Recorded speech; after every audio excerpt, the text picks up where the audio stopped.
A lot of people thought, what was the point of saving New Orleans after Katrina? That was so disrespectful to people. This is their ancestral home. It was worth all that we did and what we're doing.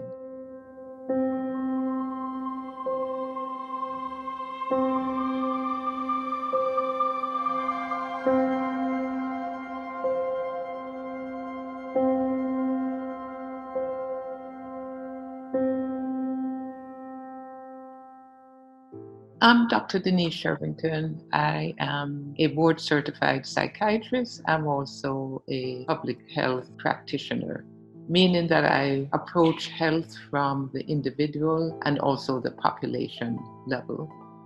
Katrina was devastating, in particular for Black New Orleanians. The rescue was unjust. Helicopters would literally come down, see that these were African Americans, and go back up. And so what was initially called that we were shooting at helicopters, who in their right mind are drowning would shoot at the helicopter that was coming to rescue them. That was not what happened.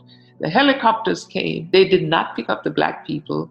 They were causing ripples in the water. So communities started shooting to say, if you're not going to pick us up, don't come and then make people drown. Congress did the report, a failure of initiative in terms of how this was handled.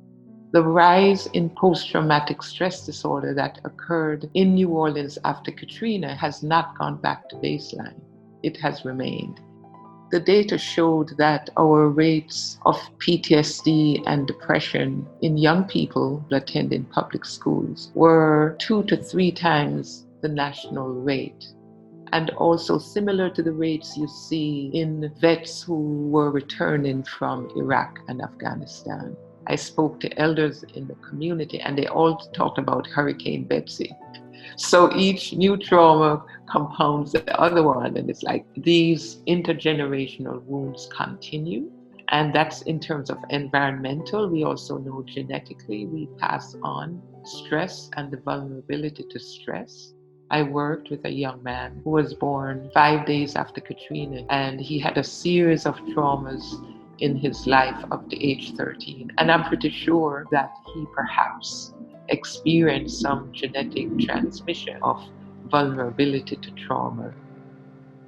The disaster totally decimated the healthcare infrastructure in New Orleans. What happens after a disaster? You have new emerging conditions in people who had been mentally well. So you have a whole new population of mental conditions. And I think we as a society have not done well with that. Everyone is supposed to be happy, supposed to be well all the time, and we do not prepare ourselves for when hardships happen. So 2020, here comes COVID. Unfortunately for us, Mardi Gras happened. Over 1 million people came into the city.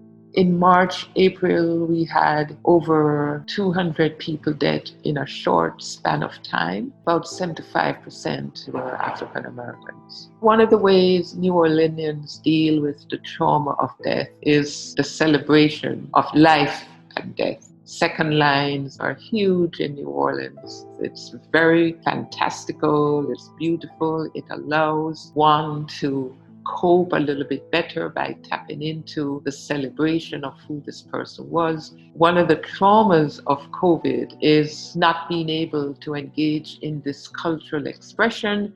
You know, we are vulnerable to these traumas. It's not our fault, but it is our responsibility for healing. And healing has to happen at multiple levels. We need to have the systems, institutions that continue these inequities. We have to have them changed. I unfortunately think younger and whiter populations are going to have to recognize that the virus does not know any boundaries. The way we treat each other and the earth, I think, sometimes parallel each other, and I see us really becoming more aware that we are responsible to care for each other, to care about each other, and to care about the earth that we inhabit. This city is near and dear to the people who are from here. In spite of it all, there is a lot of resilience in the community.